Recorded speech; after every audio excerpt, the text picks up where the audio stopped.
నీటి మీద ఎప్పటికప్పుడు తెలంగాణ సమాజం అంతా కూడా ఉద్యమించినటువంటి విషయం మీ అందరికీ తెలుసు.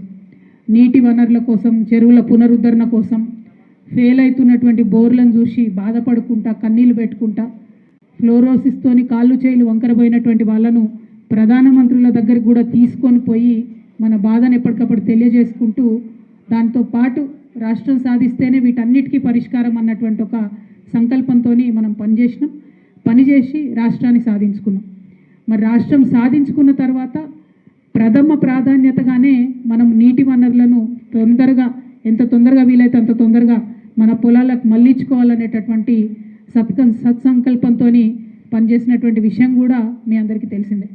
కేసీఆర్ గారి నాయకత్వంలో అనేక మంది ఇంజనీర్లు, మేధావులు, ప్రజాప్రతినిధులు అవిశ్రాంతంగా 10 సంవత్సరాలు పనిచేసిన తర్వాతనే మరి ఇవాళ మనం ఏదైతే 1 కోటి ఎకరాల మాగాణంగా తెలంగాణను చూస్తున్నామో అది సాధ్యపడిందన్న విషయాన్ని కూడా మనందరం ఒకసారి గమనంలోకి తీసుకోవాలి.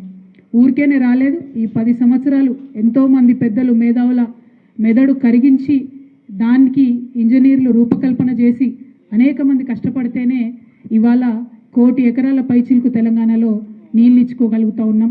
ఇంటింటికి 100% తాగునీరు ఇచ్చుకోగలుగుతూ ఉన్నాం అన్న విషయాన్ని మనం గమనించుకోవాలి.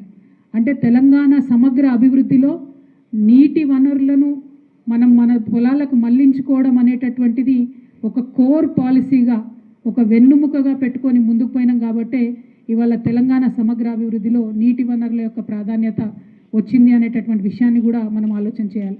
అంటే ఆ thought process, water is very important అన్న థాట్ ప్రాసెస్ని మరి ఇప్పుడు స్లోగా ఇగ్నోర్ అవుతున్న విషయాన్ని కూడా మనం గమనించుకోవాలి. ఉమ్మడి ఆంధ్రప్రదేశ్లో మీ అందరికీ తెలిసిందే 60 ఏళ్లలో కేవలం 50 లక్షల ఎకరాలకు నీళ్ళు ఇచ్చే విధంగా వాళ్ళు ప్రయత్నం చేశారు మన తెలంగాణ ప్రాంతంలో 60 సంవత్సరాలలో. కానీ 10 ఏళ్లలోనే మనము 1 కోటి ఎకరాల పైచీలకు నీళ్ళు ఇచ్చుకోగలిగినాం తెలంగాణలో అన్న విషయాన్ని కూడా మనం గమనించుకోవాలి.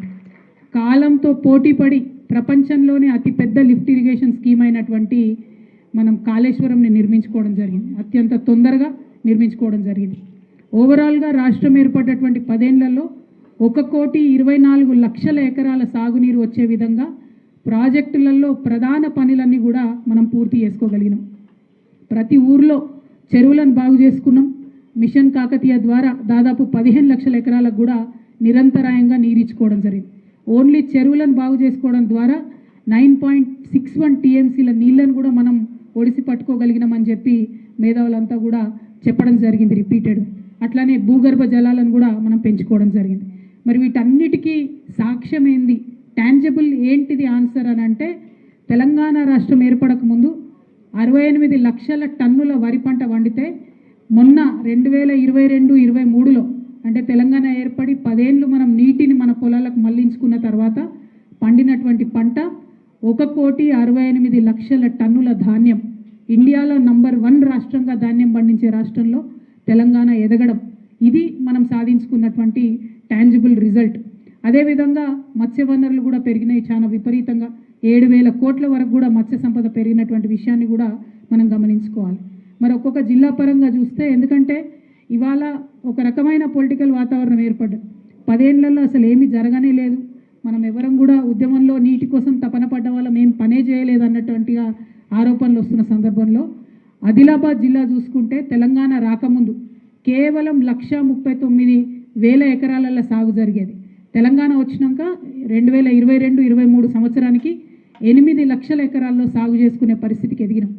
నిజామాబాద్ జిల్లా, మా జిల్లా 4,28,000 ఎకరాల సాగు అవుతుండే ఇదివరకు.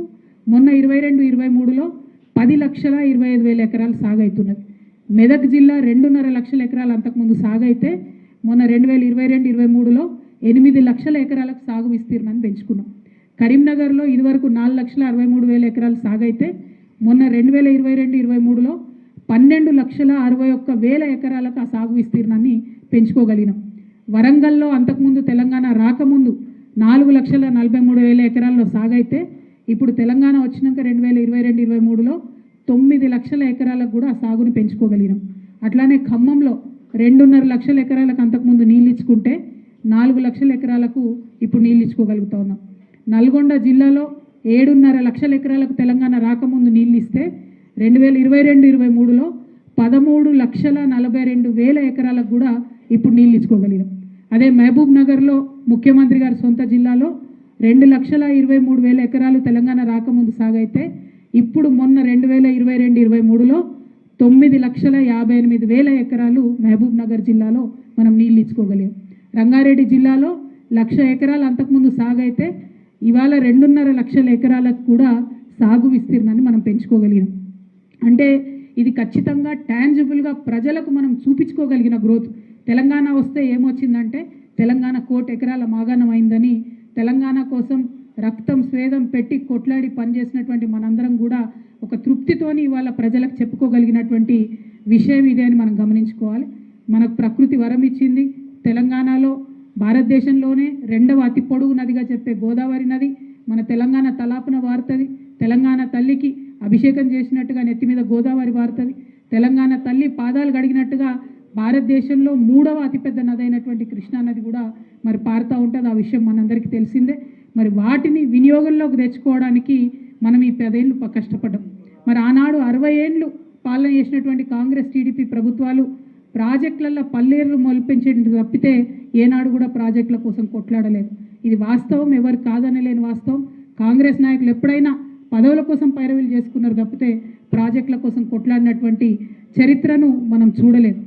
అంతేకాకుండా మీ అందరికీ తెలుసు, ఎవరమన్నా ఎప్పుడన్నా గట్టిగా తెలంగాణ నినాదం ఎత్తితే జై తెలంగాణ అంటే కేసీఆర్ లాంటి వాళ్ళు బయటకు వచ్చి పార్టీ పెడితే, ఇంకెవరన్నా తెలంగాణ నినాదం ఎత్తితే వెంటనే ఏదో ఒక ఫేక్ ప్రాజెక్ట్ పోవాలి, దాని ఇనాగ్రేషన్ చేయాలి, లేకపోతే బోగస్ బాబ్లీ యాత్రలు చేయాలి. అందులో ఇప్పుడున్న ముఖ్యమంత్రి గారు కూడా పాటు ఉండే బాబ్లీ యాత్రలో. అంటే ఇవన్నీ ఏంటంటే ఉట్టిగా మేము తెలంగాణ కోసం పనిచేస్తున్నామని మీద చెప్పడానికి. అదేవిధంగా రాజశేఖర రెడ్డి గారు ఉంటే ఆయన నిర్విఘాతంగా ఎంతమంది మేధావులు ఎంతమంది అడ్డం పడ్డా కూడా జలాల్ని తరలించకపోవడానికి పోతిరెడ్డి పాడుని పెద్ద చేసుకోవడం, పోలవరం ప్రాజెక్టు చేయడం, అదే ఒరవడిని మళ్ళా జగన్ గారు కొనసాగించారు, చంద్రబాబు నాయుడు గారు కూడా కొనసాగించారు. ఇప్పుడు లేటెస్ట్గా రాయలసీమ లిఫ్ట్ ఇరిగేషన్, బనకచెర్ల ప్రాజెక్టులు కూడా దానికే సాక్ష్యాలుగా నిలుస్తున్నటువంటి పరిస్థితి.